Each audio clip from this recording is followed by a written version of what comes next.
dan tidak timbul ya alergi. Karena sebetulnya di beberapa umat muslim itu alergi kalau mengucap Yesus.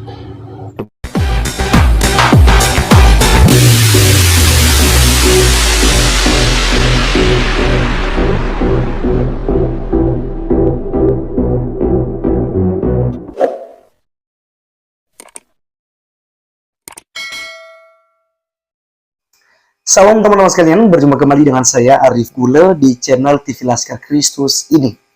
Ini channelnya kita bersama, jangan lupa dukung dengan cara subscribe, like, dan komen, serta share video-video pada channel ini. Terima kasih banyak teman-teman sekalian. Kali ini kita akan mendengarkan satu ocehan mu'alaf yang mengkritisi ataupun mengutarakan pendapatnya terhadap Kemenak bahwa tidak perlu diganti mengenai kalimat atau kata Isa Al-Masih yang ada di kalender Indonesia. Karena teman-teman beberapa waktu yang lalu itu sempat heboh di media sosial, di mana Kemenak dan juga Dewan Gereja tentunya ya dari bicarakan mengenai persoalan kata yang ada di kalender mengenai Isa Al-Masih, baik itu wafatnya Isa Al-Masih ataupun mulai dari lahirnya Isa Al-Masih, kemudian wafatnya Isa Al-Masih, kebangkitan Isa Al-Masih, dan kenaikan Isa Al-Masih. Nah, selama ini teman-teman sekalian itulah yang dituliskan, dan ada berita bahwa ini harus diganti menjadi Yesus Kristus ya, yang biasa, dan yang mungkin ini juga karena yang dikenal ya baik oleh orang-orang Kristen Indonesia adalah Yesus Kristus. Jadi alangkah lebih baiknya jika kalimatnya digunakan atau kata atau nama daripada sosok Tuhan Kristen, yaitu Yeshua HaMashiach.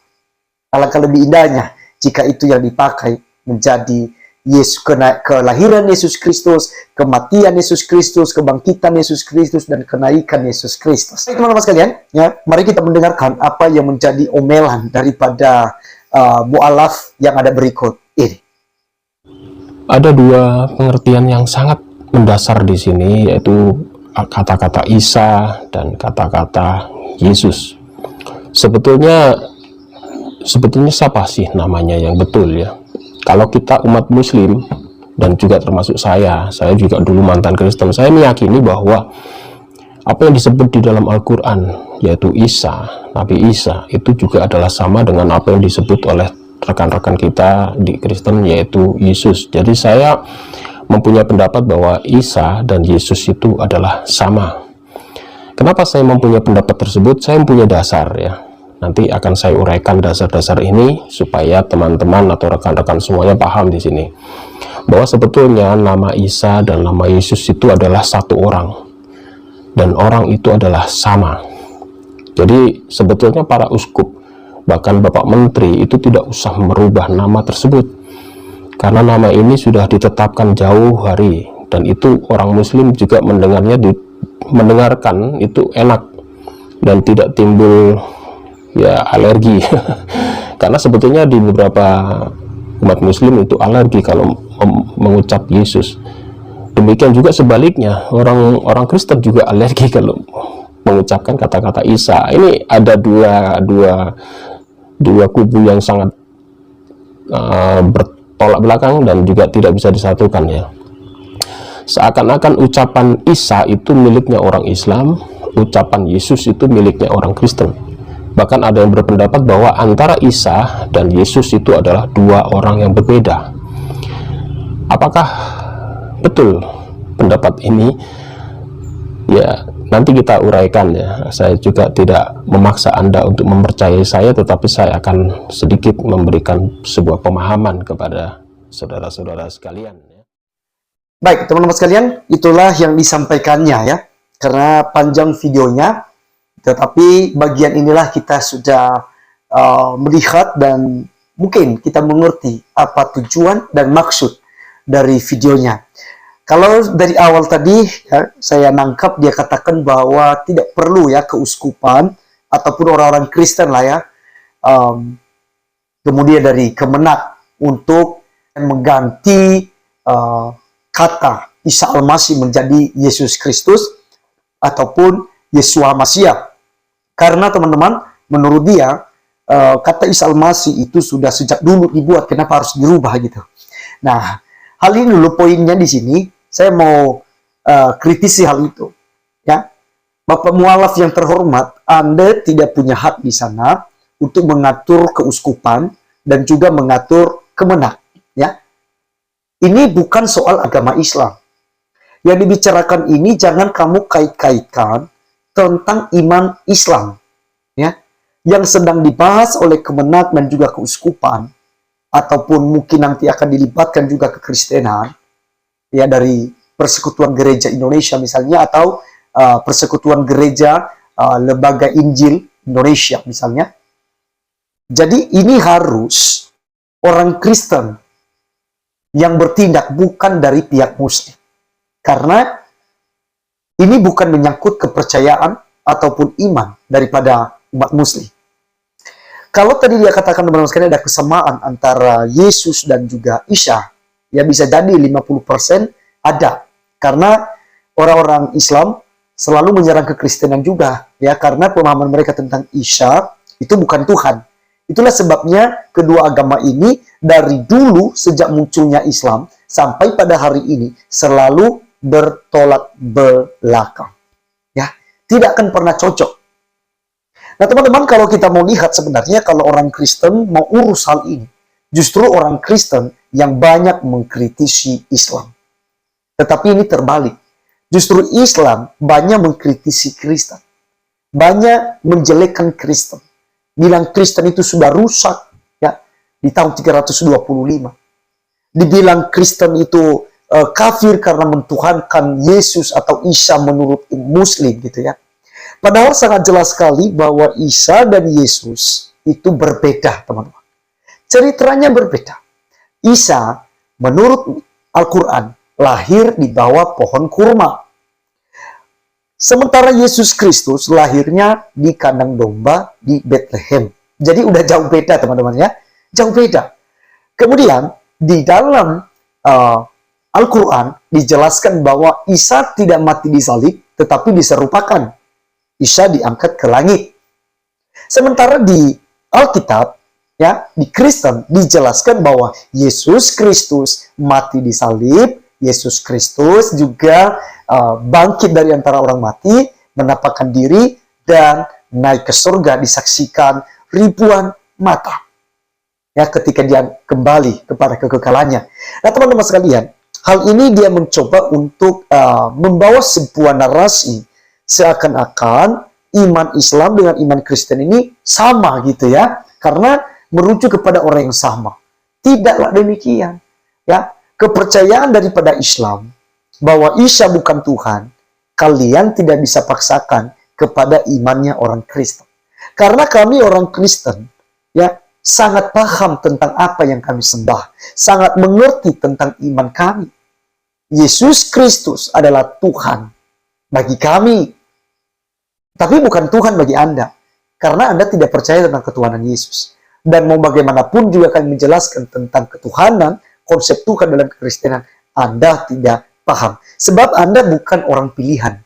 Anda yang tadinya sudah dipilihan, sudah diberikan anugerah oleh Tuhan, tapi mu'alaf ini keluar, ya, keluar sehingga Anda lepas daripada kasih karunia Allah.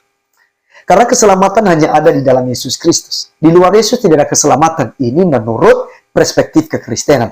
Jadi teman-teman sekalian, itu yang berbeda pertama. Yang kedua, mengenai silsilah atau dari ibunda Isa dan juga Yesus. Kalau di Al-Quran dikatakan Siti Maryam.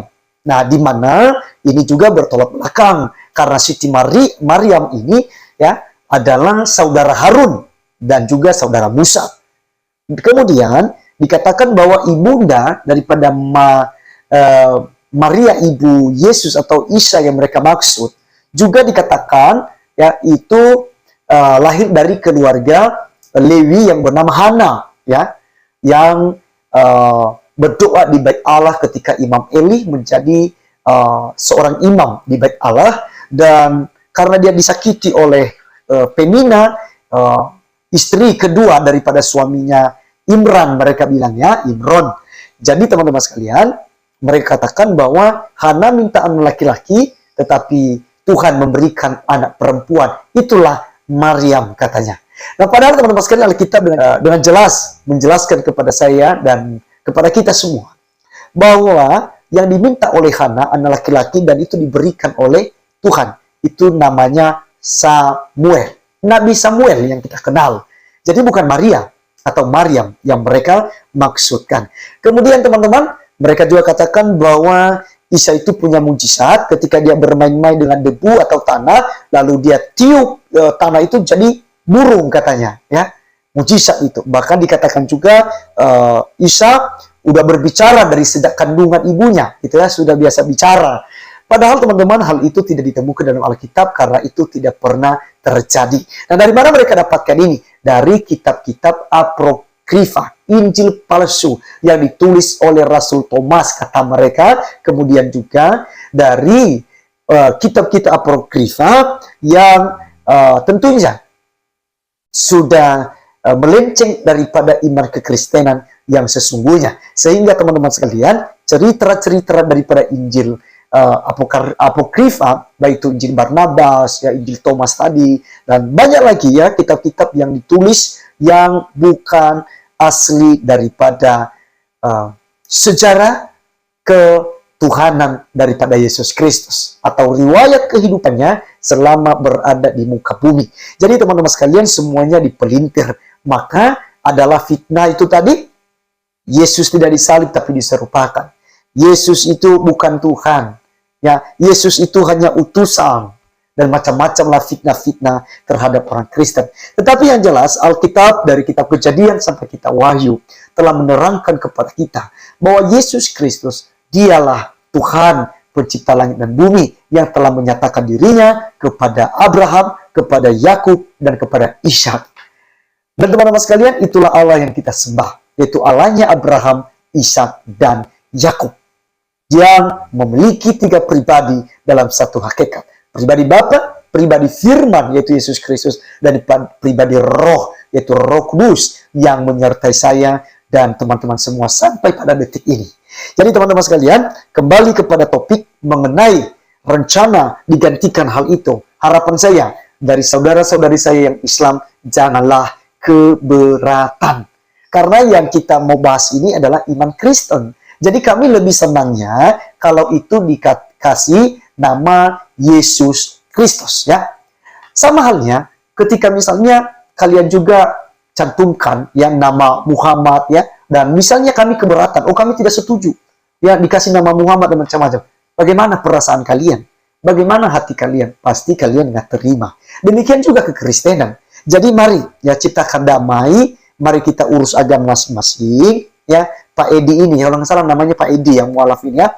Alangkah lebih indahnya ketika Pak Edi ini mau ngurus agama Islam saja, ya. Kalau yang disuruh misalnya tentang agama Islam, tentang kalimat-kalimat dalam kalender mengenai Islam misalnya, oh silakan kritisi, kami tidak punya hak.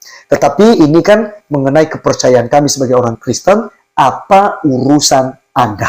Nah teman-teman sekalian, sebagai PR buat teman-teman, silakan tulis di kolom komentar ya, bagaimana menurut Anda tentang Isa dan Yesus? Apakah orang yang sama atau orang berbeda? Silakan teman-teman tulis di kolom komentar. Terima kasih, sampai ketemu. Saya Arif Gulo Rundiris. Kiranya kita bisa bertemu kembali di video-video saya selanjutnya. Tuhan Yesus memberkati. Salam.